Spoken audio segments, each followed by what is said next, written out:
All right, let us have an editorial.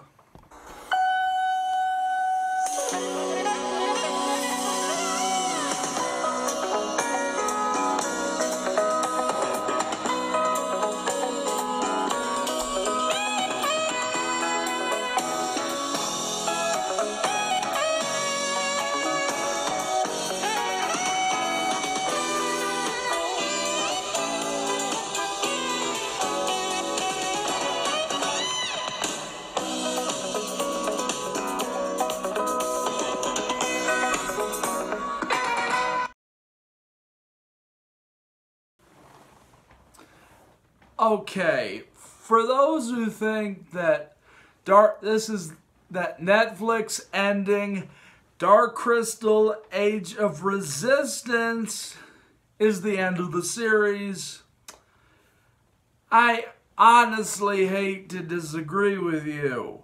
I feel like this is not the last time we're going to see these characters. I don't want a comic book either. Hell, it took us this long to get this damn series. Seriously. The original movie, which I have a VHS tape, I'll be right back and show it to you. But turns out I'm not the only content creator who thinks that. The Cinephile has brought this up. And I would like to see them still bridge the gap to the original film, even though a lot of my questions were answered. I'd like to see the Jim Henson Company finish what they started. So where's it going to happen? I don't think they're stuck at Netflix, depending on the contracts. They probably could go to HBO Max or Hulu, Amazon. There's many different options. But is anybody going to give the money to this franchise when it's a prequel series to a movie that didn't have world-renowned success? I think there's still some hope, though. As a person who can now call myself a fan of the Dark Crystal, I think it's possible. There's many things that are possible. Will they do a second season? I don't know. Will it turn into a movie? I don't know. Will it just be comic books or whatever source material already exists? I don't know. But it took 37 years for there to be a prequel to the Dark Crystal. But that's the point. It happened eventually. So if you ask me, I don't think this is going to be the last time we see Rion, Bria, Deet, and Hup. That is a great review, and you must see it. I'll leave a link to it in the description. In the description below. Now, before I go on, that review is amazing. I will leave a link to it in the description below. 2, this is not a rant or me complaining about your questions. Your questions are more than welcomed on this channel, but I am very stressed out posting out whatever content I can for the 50th episode, and a cartoon called, a whack-out cartoon called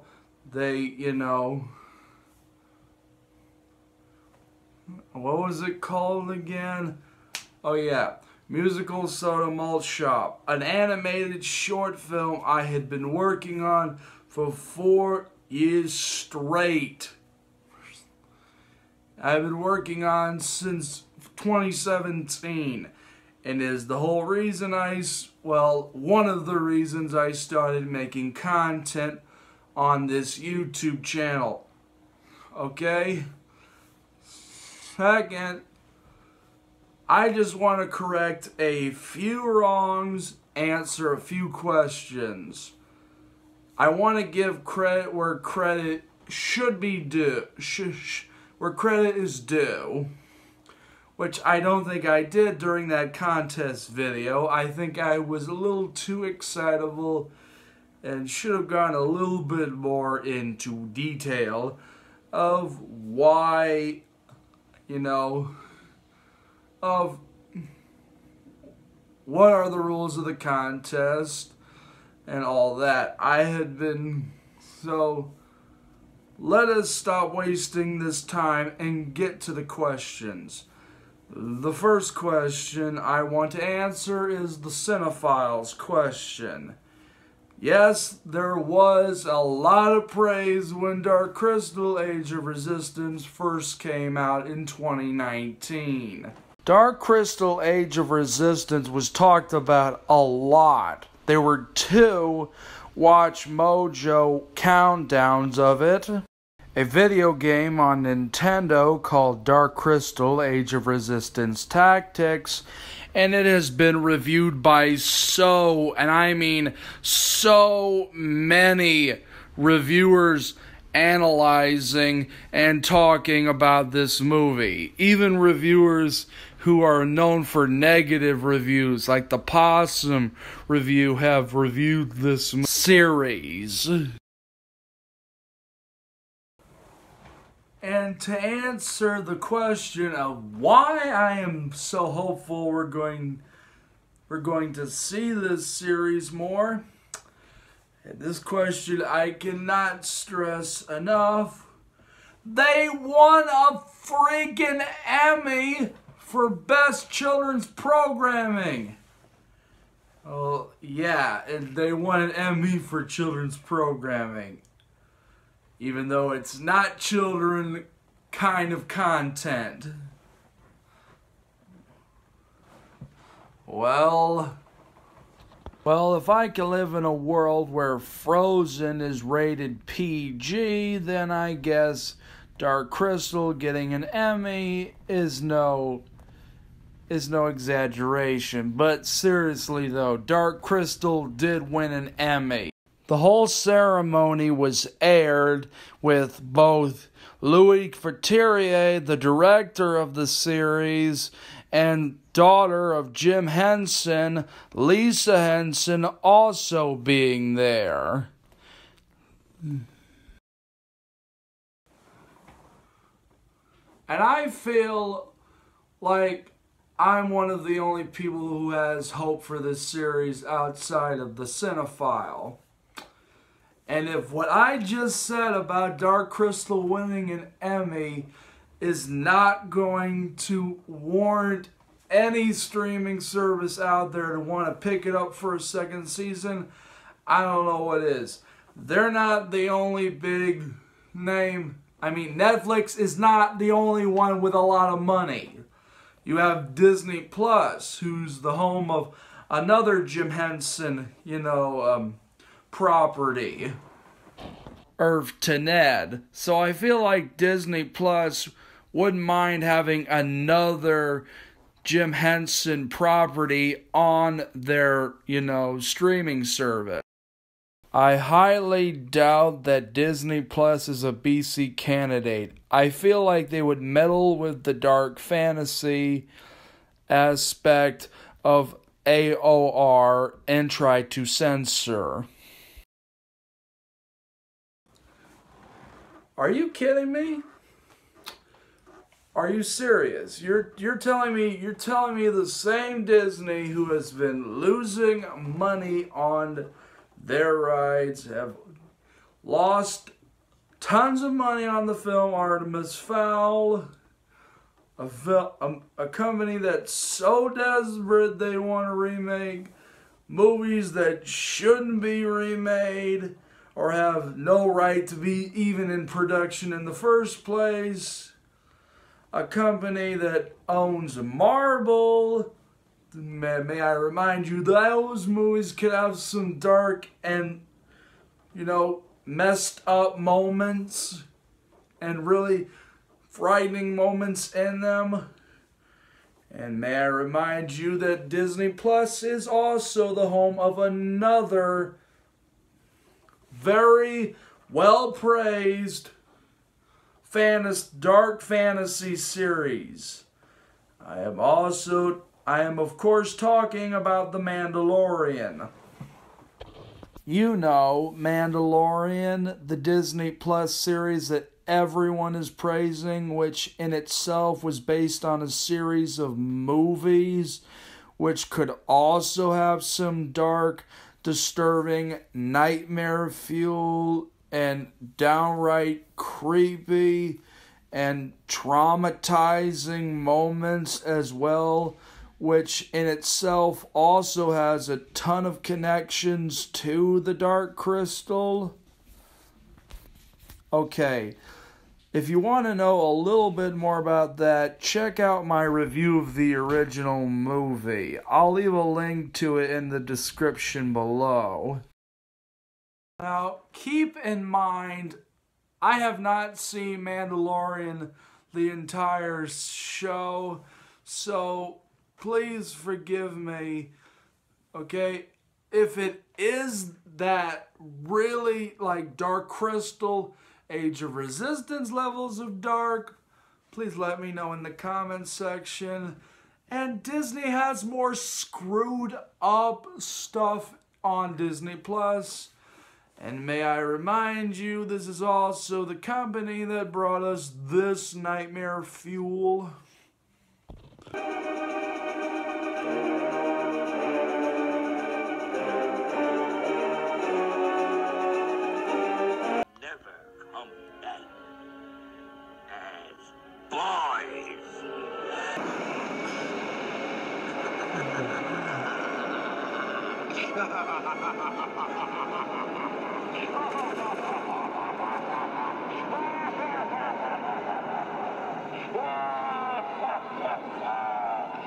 You pitiful, insignificant fool!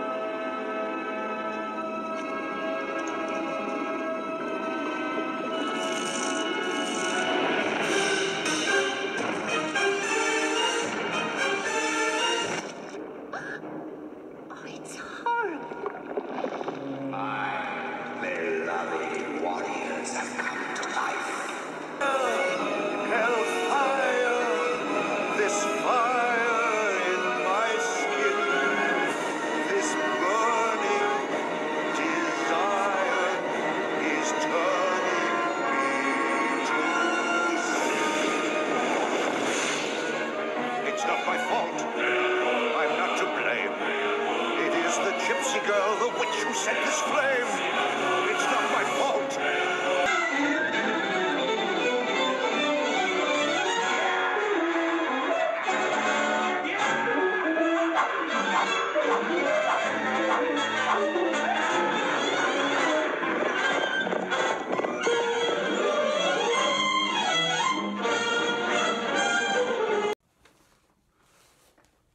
And the last question I want to answer before, ending this review. Rebecca, the person who has been asking me the most questions. This contest I'm doing is mostly to see which streaming service gets it. Takes Dark Crystal Age of Resistance for a second season. I feel like the real question you should be asking is, if whatever streaming service you do pick wins my contest, what movie would you want me to review on my channel? It doesn't matter if it's old or even early 2000s or new. It could be any movie off the top of your head. Yeah, now before you ask, since when am I doing new movies? Am I gonna pull a whole Nostalgia Critic Lost World where I break my promise? No. Allow me to explain that. I'm starting a new series called Modern Classics, where I review movies from the 2000s, mostly the generation I grew up in, and more, movies from the 2010s and more newer stuff, recent, to put it mildly. To start out with, I am reviewing a movie of a request. I'm doing a movie request for my very first one that someone has asked me back in 2019 to do, but could not do it for circumstances. due to the fact that I wasn't doing that series then, and then I never thought of expanding my review series. So allow me to say who this content creator is and what he asked me to review. This content creator goes by the name of IVV, who asked me to review Rhapsody Street Kids Believe in Santa. Now, the only reason I said no to IVV was basically because Rhapsody Street Kids came out in 2002, and 20th Century Reviews only includes movies throughout the 20th century. But now that I'm doing modern classics, I could finally review the movie. So, until my next editorial, which will be this weekend, I bid you a good day.